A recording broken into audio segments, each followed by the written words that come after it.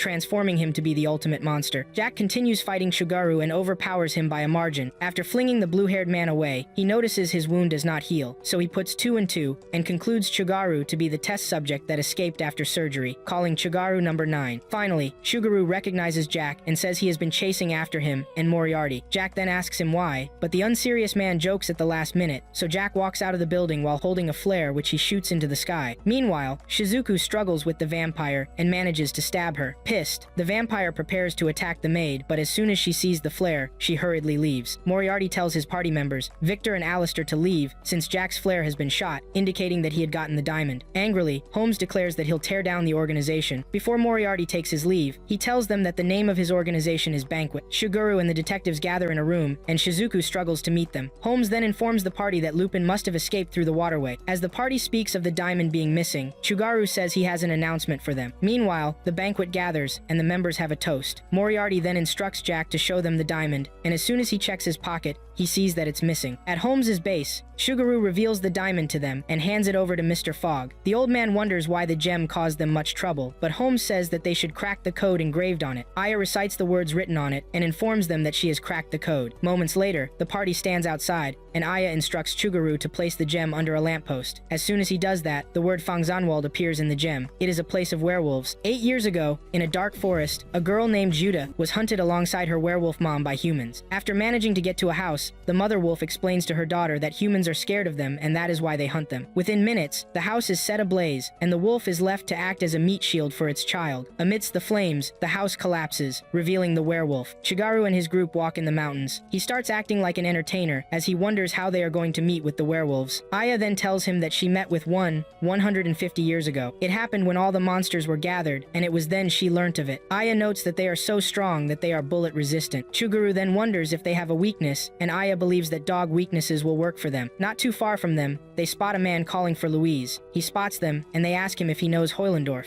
The man in turn tells them it is his village. As soon as he sees the 2 Asians in a cage, he concludes that they are the detectives who specialize in monsters. He then shortens the distance between them and introduces himself as Heinemann, a doctor. He says a girl in their village had been kidnapped by a werewolf. The party is finally led by Heinemann to the village. There they see the hostile villagers, glaring at them. Heinemann apologizes for his fellow villagers' attitude, but Aya asks him to explain what caused the disappearance. The doctor then explains that over a year ago, the mayor's granddaughter disappeared after going to fetch some water. Her body was found messy, and some marks indicated the work of a werewolf. 4 months later, the woodcutter's daughter was found in such a crazy state. After about another 4 months, there was another victim. Curiously, Aya asks to confirm if the victims were only girls, and the man confirms them to be. He then tells them that his daughter Louise was taken the night before. Heinemann says that they managed to handle a werewolf 8 years ago before it could harm anybody. The doctor leads them to the church, where 2 men are quarreling over the case. He introduces the detectives to them, and after Chugaru's embarrassing introduction, the people learn about Aya. One of the men prepares to shoot her, but she logically talks him out of it, saying that she'll help them solve the case. The party starts by visiting Louise's room. This is where they learn that the child is frail. After examining the room, which is scattered, they see paw prints on the ground up to the broken window. Aya immediately gives the order to fetch some tools while she questions the grieving family on what they did the previous night. The mother said that she put her daughter's blanket over her and shut the curtains. She pointed to the 2 windows in the room, claiming one to be locked while the broken one to be a fixed window that wasn't made to open in the first place. Aya asks Chugaru to take her to the broken window to help her examine. As soon as he does as he is told, she sees the broken shard outside. As for Shizuku, she goes to the rooftop based on Aya's orders and confirms that there are no sooty footprints around the place. The conclusion is that only the window was used to escape. Aya then orders Shizuku to drop the item he asked her to bring through the hole. The item happens to be Chugaru's pillow. As soon as the object lands, it is covered in dust. The doctor walks in while holding 2 objects covered in bite marks, and the party examines it. Aya then asks Louise's parents if their daughter does go out often, but they say only a few times. Even in those times, they would push the child's wheelchair. Aya then corrects the father that the culprit made everything in the room seem insane, but he is very sane. Emihei explains better by saying that there weren't traces of blood outside the bed and on the window, which meant that the culprit came with a cloth to wrap the girl and escape. Upon hearing Aya, Louise's father wails. Aya then spots the shed door to be broken, and when she asks, Louise's father nonchalantly explains that it was done by a thief who broke broke in to steal some guns. The detective party then asks if the case is related, since it was exactly a year ago that the werewolf incident started. The man wholeheartedly refuses the idea, saying that no werewolf can operate a gun. Aya then tells her party that they'll be visiting the mayor of the village. The party leaves the house, and when Louise's father asks about the possibility of his daughter being alive, Aya tells him that based on her own point of view, he won't see her again. After leaving the victim's house, Shugaru asks Aya if she knows who the culprit is, and she says she has them by the tail. In the mayor's room, the man speaks about how the werewolves have climbed the waterfall to eat them whenever they want. He then asks the party to help find the werewolf. Aya asks the man where the wolves live, and the mayor says they live in Wolfenhell, a village hidden at the waterfall's base. From the conversation, the mayor learns the party is after the people coming after the werewolves. He sees they have the black diamond but says he won't help them get to the werewolf village. Aya then strikes a deal with him that she'll get the culprit within 2 days, and if she succeeds, he'll show them how to get to the werewolf village. At Schneider Station, 2 exterminators alight from a train and walk past a man. Aya starts by asking the mayor if he's aware that the werewolf victims are females, and the man replies, maybe the culprit likes young women. Aya disagrees with the notion because the incidents are too systematic. She believes that the culprit may have a motive other than satisfying their hunger. She then asks her final question, which is if he believes that the culprit is from their village. The mayor does not agree. Instead, he says that werewolves produce their kind and the villagers are all humans. Normally, the set of people to suspect are foreigners. The mayor says he tested the foreigners and none of them reacted, so he believes the werewolves aren't among them. The mayor says that the werewolves' weapon is their blood. The creatures are careful about who breeds with whom in pursuit of producing the strongest child. The mayor notes that silver and holy water don't work on the latest generation of werewolves. Shugaru immediately teases Shizuku since he learns that silver doesn't work on them. The old man then says that there's a way to defeat the monsters by going after them in their human form. He advises that they target their eyes, or mouth, or set them on fire, although it's quite possible that flames won't work on the current werewolf. The old man who is on his bed wonders what will happen once a Kindsführer is born. He explains the term to be the ultimate werewolf that results from all their selective breeding. Aya asks him to confirm if he has seen Silver not working on a werewolf before, and he affirms. He says that 8 years ago, werewolves disguised as mother and daughter infiltrated their village, but thanks to Louise, they were spotted. That's why if they cannot recover Louise, he doesn't know what will happen to them without the child. The detectives visit the 3 foreigners in their village. They start with Canute, who seemed the most suspicious out of the 3. In his home, Canute tells them of how he came across an injured woman in the forest, and concluded that she must have had an affair or been chased from her previous place of work. He took her in, and raised her and her baby, until the child was 8 years old. Thanks to Louise, the family was discovered and burnt to crisp. Canute was left to take down their bones, and he claimed to have done his job. He says Heinemann isn't the culprit either. The second foreigner they go to is an artist who lives on the outskirts of the village. She moved there 5 years ago and claims to come from a family of artists. Looking around the artist's room, Aya sees the portraits of girls, so she asks the artist if she likes drawing girls. The artist then explains the drawings to be portraits asked by the deceased girl's parents to make. After Alma, the artist, talks about spotting a wolf with golden fur coming from the waterfall, Aya decides to burst her bubble by saying she has seen through 2 of her statements to be lies. She tells Alma that she didn't come from art lineage because the way she's currently holding the charcoal being used to shade isn't like professionals. With that, Aya concludes the artist to be self-taught. Alma confesses to having been abandoned by her parents when she was little. She stops what she is sketching and shows the final product to Aya, and it has the detective wowed. Aya and her party then leave Alma's home and check out the waterfall. After that, they meet with Heinemann at his house to continue their work. Aya asks the doctor if there was ever a case that Louise went out by herself. The man thinks for a while and then recalls an incident where Louise's parents looked for their daughter and found her wheelchair stuck in the mud outside. The girl was found dirty, and the parents learned that their child was fascinated by Alma's painting. The doctor leaves for the door, and within moments, the 2 exterminators enter the room. Upon sighting the cage user, a quick fight happens, having Chugaru and one of the exterminators in a stalemate. The bigger person of the 2 apologizes to Heinemann for having his home messy. The smaller one, who is deadlocked to Chugaru, introduces herself as Alice Rapidshot, while the buff man calls himself Kyle Chaintail. Alice, who wants to end her foes, asks her partner so that they can get down to business, but Team Aya informs her that they are currently on a mission, and they made a deal with the mayor to teach them how to use the gem after they've solved his case. The exterminators are then told of the murder mysteries happening in the village, and Aya says she wants to solve the case since she's a detective. She then asks that they strike a deal. Kyle, upon hearing her, tells Alice that they retreat. After managing to convince the hot-tempered Agent 3, she vows to shoot Aya dead. Aya laughs at her, calling it the joke of the century. Later that night, Aya helps Chugaru medically to sustain his life, but Shizuku annoyingly interrupts them. The detective then concludes to have found the culprit. Not too far away, they hear the sounds of the villagers, so they head there. Outside Alma's home, the villagers surround the place while holding torches and demanding an answer from the artist. The artist then tells them to stay back as she struggles to maintain her sanity.